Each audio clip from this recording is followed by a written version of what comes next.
All right, rejoining the channel and late of his Moochie Award win at the most recent Moochies on New Year's Eve is our good friend Kevin Maurer. Kevin won the Moochie this year, or last year, 2024, for being the guest in the episode with the most views for the episode about Tier 1 guys in Wagner skirmishing in Syria back in 2018. So first, Kevin, congratulations on that win. I'm as surprised as anyone. I guess you got to get up to bat. I hit it just right, but let's see if we can do it again here. So Kevin just wrote an article for Rolling Stone magazine. It just came out yesterday called "Here's What Trump's Mexico Invasion Plan Could Look Like." The subtitle is "As Trump and his incoming administration threaten Mexican drug cartels, experts warn their plan could create more violence and put Americans in danger." Kevin, let's set the scene here. The issue of illegal immigration was front and center in the most recent campaign, and with it, the associated flow of drugs, especially fentanyl, which is claimed, depending on who the source is, somewhere between 80,000 and 300,000 lives per year. And President-elect Trump made it clear that he's willing to take unprecedented actions to end the crisis he claimed was made much worse because of the inaction of the Biden administration. On the trail, Trump pledged to invoke, among other things, the Alien Enemies Act of 1798 to target and deport migrants involved with crime syndicates. And in November, right after the election, the same magazine that your article was just published in, Rolling Stone, reported that Donald Trump's incoming administration is considering a quote-unquote soft invasion of Mexico. Here's how Trump himself addressed that issue at the time. We need a military operation. These people have become military. They're very rich. They have a lot of money. They're among the richest people probably in the world. They're very rich and they're very evil. And people are dying at levels that nobody's ever seen from fentanyl poisoning. And it comes through the border, comes from China and through the border. And we're going to get it stopped. And whatever you need, if it's going to be military in addition to Texas, which has really done a good job, with the best of the jobs. But you take a look at Arizona, it's open, it's an open sieve. You take a look at other places. I'm going to help New Mexico. New Mexico wants to do it, and they can't seem to do it because the Democrat politicians don't do it. And we're going to win New Mexico because of it. You've seen the numbers. So we're going to have to get in some military action. And we're going to take, if we need military, look, they're killing 300,000 people a year. I think it's more than that. They always say 100, 102. It's over 300,000 people are being killed from fentanyl and drugs that come over the border. We're going to do something about it. That's like having a big war. That's not like having a little war. You go to war, you don't lose that many people. In the Civil War, we lost 600,000 people. We're losing 300,000 people a year. We're not going to stand for it. So Trump's cabinet picks, including his choices for Secretary of Defense, Secretary of State, and Border Czar, have publicly supported that idea. Representative Mike Waltz, who's a Republican from Florida, a former Green Beret, and Trump's pick for National Security Advisor, and Representative Dan Crenshaw, a Republican from Texas, a former Navy SEAL, even co-introduced legislation last year to create an authorization for the use of military force to target Mexican drug cartels. So this is a quote from Representative Waltz. "The situation at our southern border has become untenable for our law enforcement personnel, largely due to the activities spurred by the heavily armed and well-financed Sinaloa and Jalisco cartels. It's time to go on offense. Not only are these paramilitary transnational criminal organizations responsible for killing an unprecedented number of Americans, but are actively undermining our sovereignty by destabilizing our border and waging war against U.S. law enforcement and the Mexican military. And AUMF would give the president sophisticated military cyber, intelligence, and surveillance resources to disrupt cartel operations that are endangering Americans. The U.S. was successful in assisting the Colombian government dismantle cartels in the 1990s and must do the same now," end quote.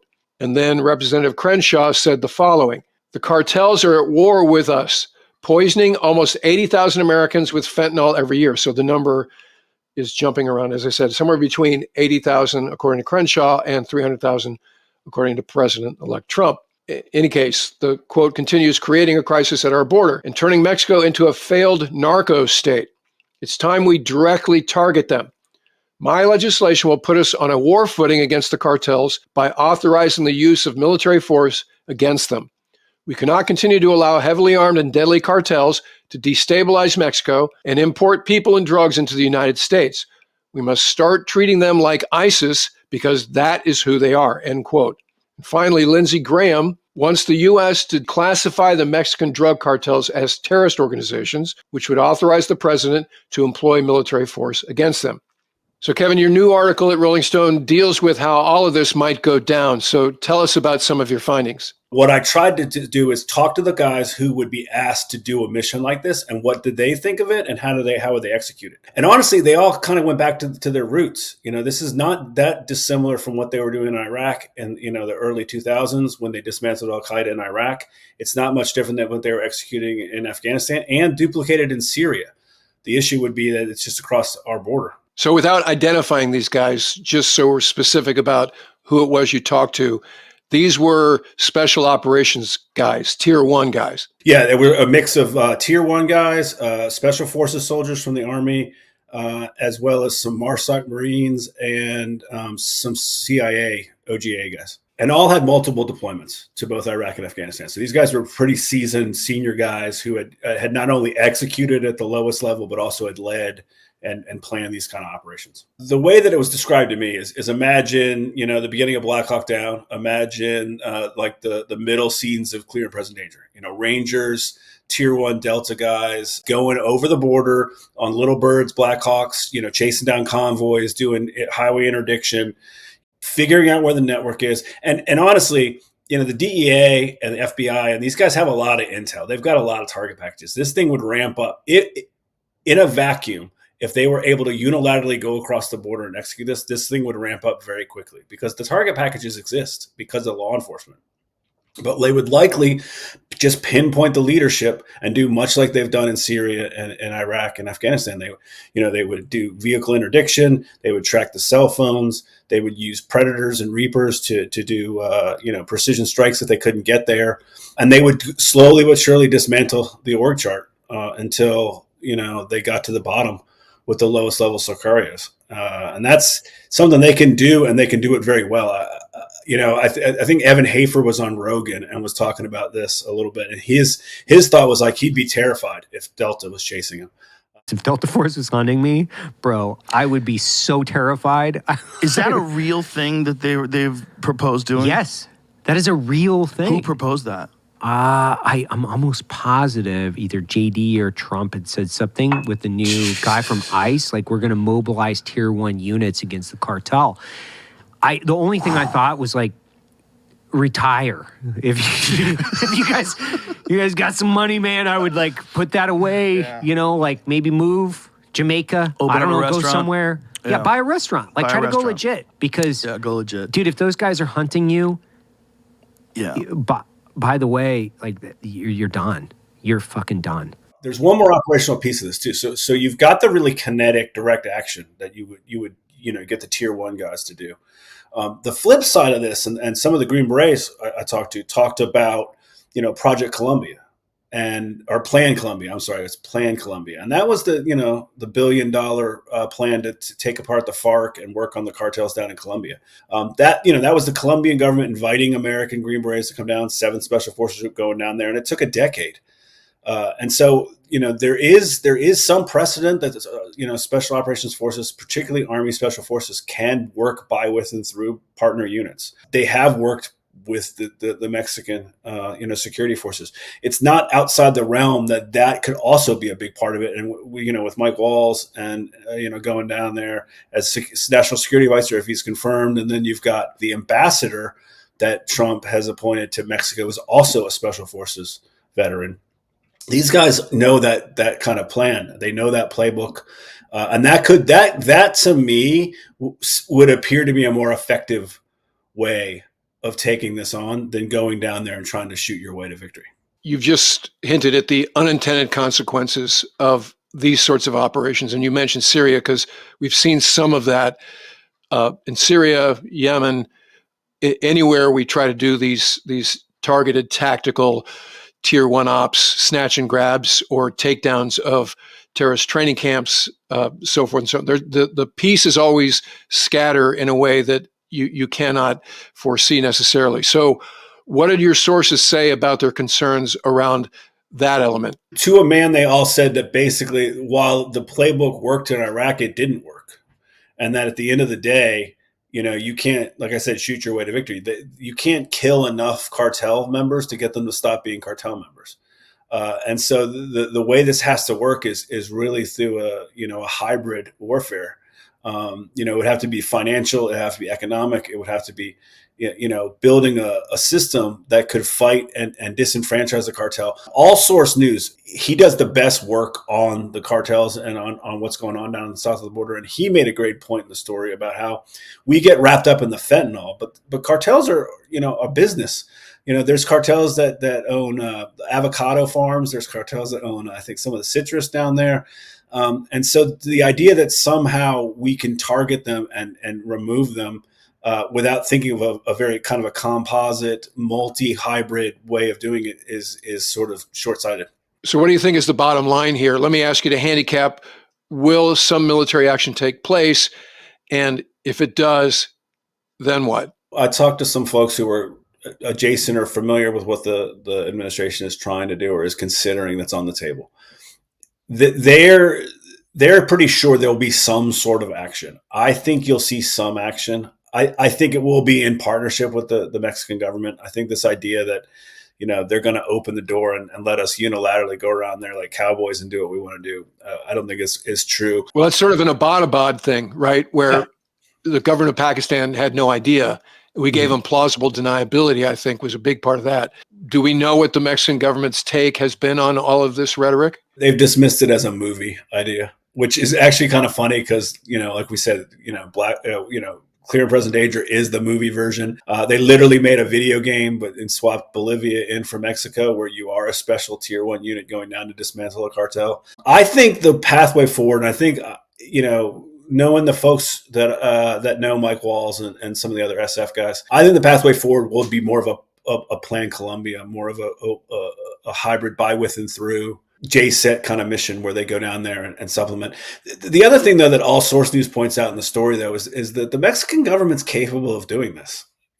This idea that the cartels are this super high-tech army, it's just not, his research says that that's just not true. And so the Mexican government and the security forces can handle the cartels. What the assertion here is, that was a big part of President-elect Trump winning the election, is we're going to handle this once and for all. So this is whatever the stats, whatever the complexities and the reality as you just framed it, the success of this administration, among other things, is predicated on reducing the flow of fentanyl and other illegal drugs across the border.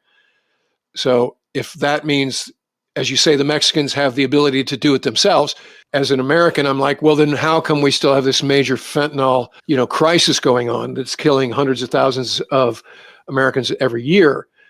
So is that just a function of the Mexicans haven't done enough and they should do more? Or does it really take American involvement, as you say, sort of a Project Colombia operation to impact that number in any meaningful way? I think it's the latter. I think the only way that this is going to work and secure the southern border is if we as a country come together with a comprehensive plan to rethink the way we want immigration to work and work with the Mexican government to figure out how they want to combat the cartels. There's no argument that the cartels are a threat. There's no argument that they have wide reaching and they have a ton of resources, and they are making tons of money on all kinds of things in addition to fentanyl. But the idea that we can tough guy this, we can John Wayne this is just, it's futile. It's stupid. And it's also the problem. I think it's kind of a hangover from our 20-year war. We seem enamored with special operations can do anything, stick them in anywhere and they'll do everything. And it's going to get us in trouble. It got us in trouble for 20 years, and it's going to get us in trouble again if we don't really start thinking about what it means to fight a hybrid war and what it means to address this. And it's going to mean law enforcement. It's going to mean diplomacy. It's going to mean economic policy. It's going to mean all kinds of unsexy stuff that you can't put in a Ridley Scott movie. But that's how it's going to have to work. Yeah. So this is the second half of the question, which is, you've already handicapped that you believe that some sort of operation will go down, and it will be the sexy kind. And then the question is, so what are the unintended consequences of doing that? However many times we're going to do that. I mean, I think you look at what's going on with the Sinaloa cartel after the arrest in July. I think you have a secession problem. I think you have a civil war between the cartel leaders. I think anytime you decapitate an organization, especially an organization like a cartel, you're begging for some sort of spillage and violence. And the other problem is that you have 1.6 million U.S. citizens living in Mexico. And if you start decapitating cartels and creating a civil war, you put every one of those citizens in danger. And it's one of the reasons why this idea has been proposed through multiple administrations, but every time they've decided not to do it, according to my sources, because of fear of retribution against the operators, their families, and U.S. citizens living in Mexico. So you make a good point at the end of the article, which evokes the Weinberger doctrine, which is don't go into a war without a very defined end state. You quote a former Marine officer, and I think his statement is prophetic. So basically, he says, if it's to kill the cartel, how do you know when you've accomplished the mission? What's the metric that these people are going to use that says, oh yeah, we've achieved a victory? We're not fighting an army here. We're fighting poverty. We're fighting desperation. Let's fight hopelessness. And I think what he's getting to here is the same problem we ran into in Iraq and Afghanistan, which is you start down the road of dismantling Al-Qaeda, and 20 years later, it's mission creep, and you're fighting for what exactly? And when, you've been to Afghanistan, you were embedded there for a while. I did multiple embeds there. And I used to, as just for fun, ask soldiers, what are we doing? What are we fighting for? And I would get a different answer every time. The tragedy among tragedies is in 2010, you could see how this was going to end. And it took another 11 years to exit and do it in a way that was catastrophic and just handed the whole machine back to the Taliban. So that wheel came all the way around. It took 20 years to get there. But I, like you, asked the guys I was embedded with the 101st Airborne with Task Force Raksan. And you go, what are we doing sort of at the 30,000 foot level? And they didn't have a good answer. Their victories were, on the unit level. Mm-hmm. And they were winning hearts and minds. But as I point out in that episode, they became the security for the locals. I was in Paktika province, and there's this one exchange between the company commander through the interpreter and the villagers of Mest, where he's sort of putting it to them, and he's using some recent examples of where the Taliban were hazarding school children by shooting mortars at a shura. And he's probably in his 20s, in response to that, says, well, that's why you're here. Mm-hmm. It just was this, oh my God, Houston, we have a problem. Mm-hmm. So the locals viewed the Americans as the cops who would take care of their security needs, not their presence was a call to action for them to get their legs under them and create the means where they wouldn't need the American presence. So that is to your point of how we didn't execute this in any way that had an end state in mind. And it seems like as we're going into this one, as you point out in the article, 20 years in Afghanistan, just like 10 years in Vietnam, didn't really teach us anything. And we need to be careful. Because this is you listen to some of the rhetoric coming out. It's a slippery slope, and you're starting to hear some of the same ideas. This same idea that might makes right, and that you can force and will people into doing what you want them to do. And I think we've been shown over and over again that just doesn't work. Well, we'll be keeping our eyes open on this situation. So, Kevin, thanks for joining us. I'll put the link for your article in Rolling Stone in the episode description so people can read that in its entirety. And I look forward to having you on the channel again very soon. I appreciate you having me. Thanks so much. All right, that'll do it for this episode. If you're not already a subscriber, become one so you don't miss anything going forward. And in the meantime, I look forward to talking to you again very soon.